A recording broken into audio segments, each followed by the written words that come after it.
Hello and welcome to News in Depth in TVP World. My name is Anna Kalczyńska. An act of state terrorism. That's how Radosław Sikorski, Minister of Foreign Affairs, described the latest sabotage attack on a public rail line. Polish security services have detained several people as they investigate the case, with further arrests possible. The incidents occurred over the weekend on Warsaw-Lublin rail corridor, a key route for both domestic traffic and humanitarian shipments bound for Ukraine. Joining me to discuss the latest events is Marcin Zaborowski, Europe editor, TVP World. Hello. Hello. Good afternoon, Marcin. Good to have you. Same here. So the situation is serious. We agree on that. However, would you agree, as Wiesław Kukuła, the Chief of General Staff of the Polish Armed Forces, said, that we are experiencing the pre-war phase? Well, you know the saying that if you want peace, you need to prepare for war. And I think that the various announcements from the Chief of Staff are basically to this purpose, that really Russia needs to receive a message that this country is ready for war, that is prepared, that is ready to fight for itself and defend itself. And only then we could truly avoid a potential conflict with Russia. But is this country ready for war? Are we ready to detect similar situations in the future? Because this was something totally unexpected. And as we know, a few trains have passed this corridor, right, without this rail being there. So how is it even possible, first of all, and how are the services working? Well, I would not say that it was totally unexpected, because we had some acts of Russian sabotage earlier on with the arson here in Warsaw, where the shopping gallery was being burned down, with the suspect packages containing explosives being delivered by the post office. Left in some of the pickup services. So we almost on daily basis have some kind of a suspect Russia and Belarus sponsored activity in this country. So yes, this was perhaps an escalation, because to have a situation in which could really result in high number of fatalities. On the train, which stopped, thankfully, before it would hit the damage. This train was carrying 475 people. So, if it wasn't for the basically cold blood and ability of train services to address the situation, I think that we would have had a much more difficult situation today. I mean, let's face it, it's hard to prevent. It's very hard to prevent. It's to completely eliminate this kind of incidents is impossible. So that's why the population simply must get used to the situation in which people have to be ready for contingencies. People have to be ready for the emergency situations and even war. And you ask a question whether we are ready for that, and the answer is that we are getting there. We are getting there, I believe, especially the armed forces have been reforming pretty fast thanks to very high investment in the defense sector. But yes, we are not 100% prepared when it comes to the things like, for example, shelters, bunkers, the information for civilian population, what to do in the case of emergency, preparedness of hospitals.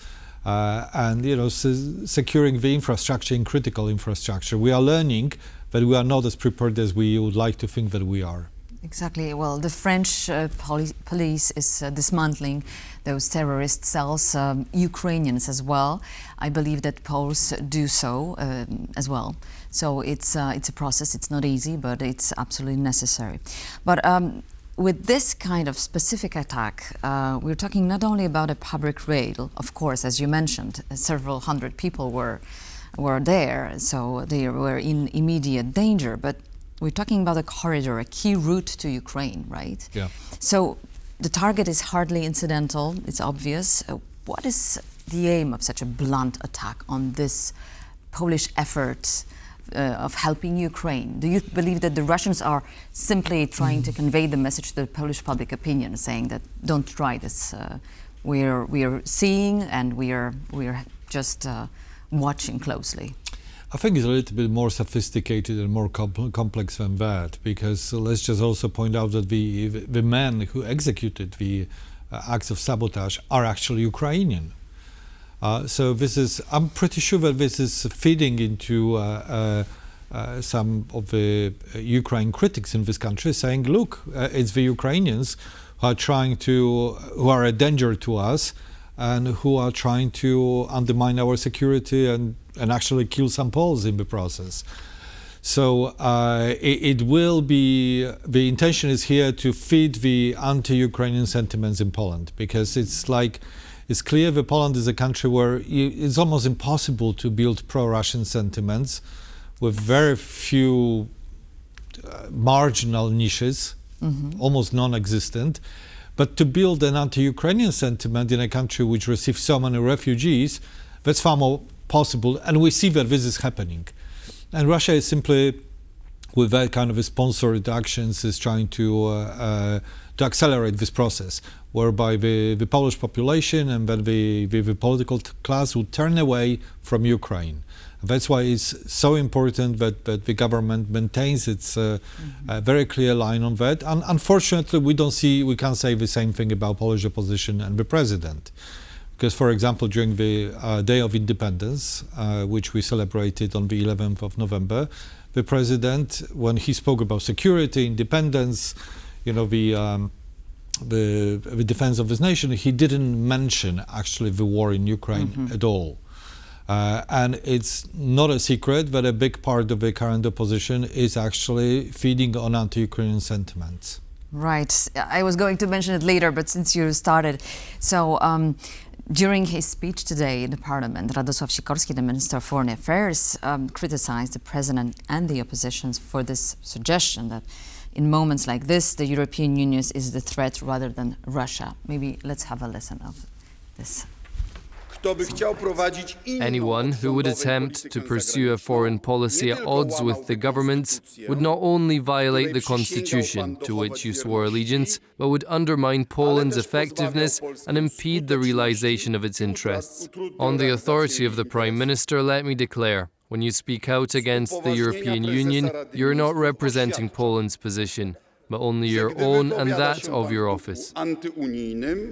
Well, so the foreign policy has always been considered sort of a non-contentious agreement, right? And, well, it's a question of national security. It's non-negotiable. Yeah. It would seem so, right? I guess that some people, and they happen to be, strongly represented within the current opposition, have not really drawn serious lessons from history. And I think it's always useful to think about what happened when the security and defense of this country was being undermined, how did it happen that the Second World War started and we were defeated so quickly? So Poland's position at the time was that we were between two threats. Yeah? Right.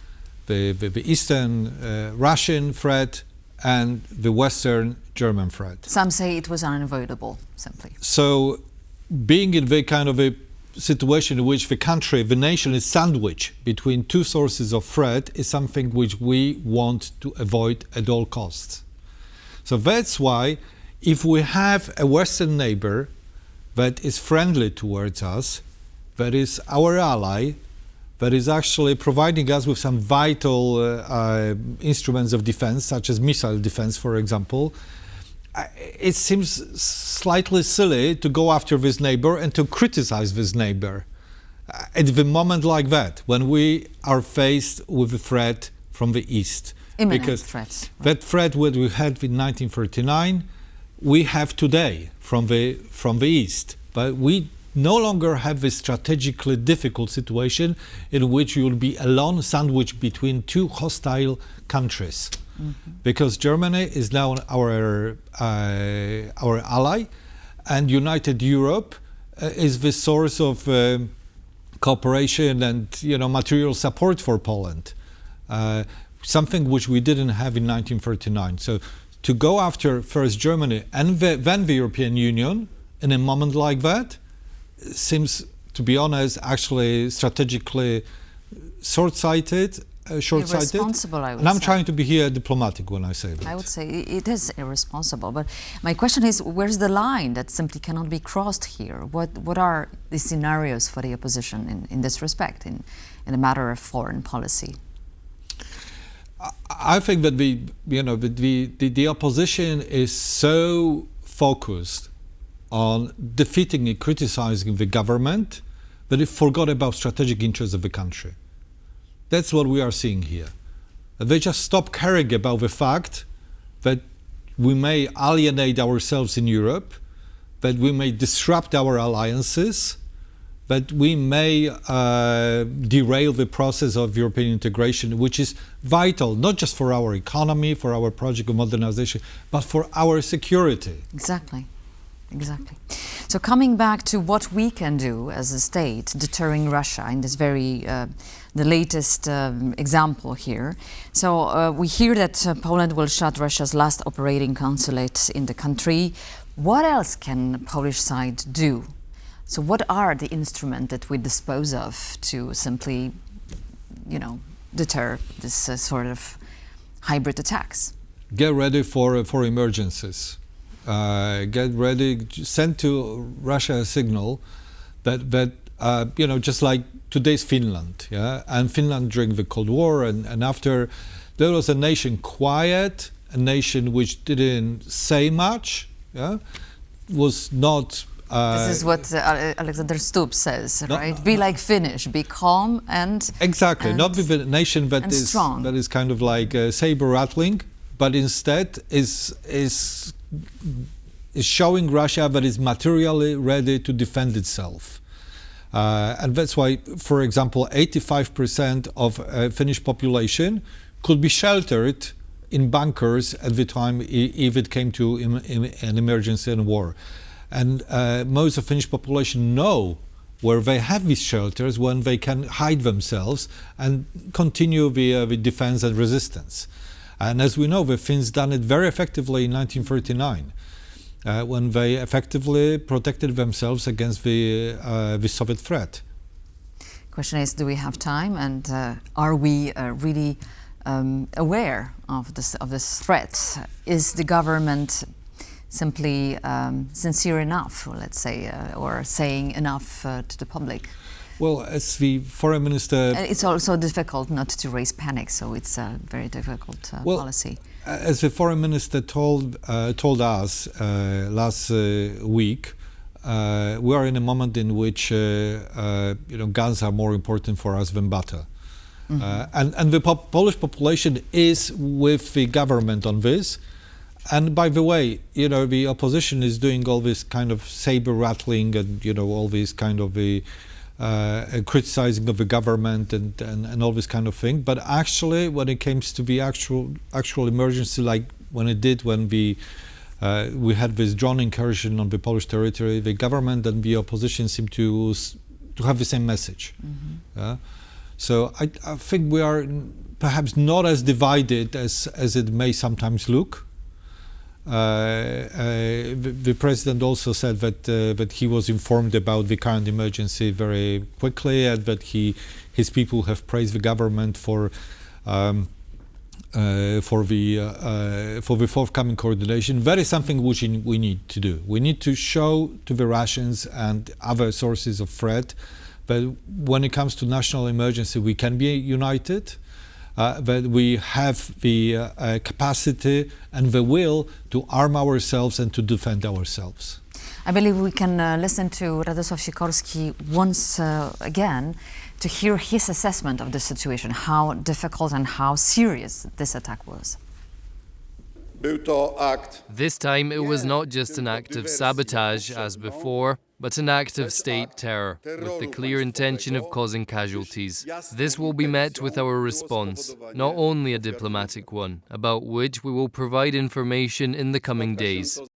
When the purpose of espionage and sabotage activities is to cause casualties, we are no longer dealing with sabotage, but with state terror. While this will not be our full response, I have already decided to revoke permission for the operation of the last Russian consulate in Gdańsk. So, what's your take on that? What's your understanding? Minister Sikorski saying that Russia will have to face consequences for its actions, which will go beyond diplomatic measures. So, what does Minister mean exactly? Well, I guess he does. He's not really in a position in which he wants to disclose all the cards, but I guess we will be pushing for certain posture within NATO and for the certain response in NATO to this kind of acts of sabotage. Yeah? But for now, NATO is unclear how to really handle the so-called sabotage and hybrid threats. NATO revokes Article 5 of collective defense in case the country is attacked by another armed forces. But what about if a country is being attacked by a group of saboteurs? Exactly. And people die in the process? Exactly. Is it not the right reason to actually trigger Article 5 and call for NATO to apply collective defense? And I understand that Poland has already been pushing for that in NATO, following the drone incursion, and even prior to that. Poland was telling the NATO allies that the drone incursion was intentional. If it was accepted that it was a fact, it was an intentional act, then we would be slowly going in the territory of Article 5. Yeah? So far, we only heard from Kaja Kallas, right, and Swedish Prime Minister, who offered help. But so, who's next? Yes, but slowly but surely the drop is making a difference, and I think that it's just like a few years back, nobody in Western Europe would believe that actually that Russia is a source of threat. Everybody in Western Europe, at the level of heads of states, was convinced that it's a potential partner, and even NATO strategic concept from 2010 stated that Russia is our potential strategic ally. That was a long time ago, and the holidays from history are over. Voila, and slowly the Western world sees that when Poland and the Baltic states were saying that this Russia is actually a threat and it would come to present the threat to yourself sooner than you think, it turned out that we are right. And I think the same thing will happen when it comes to the ways of addressing the state-sponsored terrorists from Russia. So one of the means could be perhaps expelling the Russian ambassador. How about that? Do we still need him here? I'm not sure what that would achieve. Yeah? I mean, as we know, we had very hostile relationship with the Soviet Russia, Soviet Union during the interwar period. We didn't expel the Russians, the Soviet ambassador then.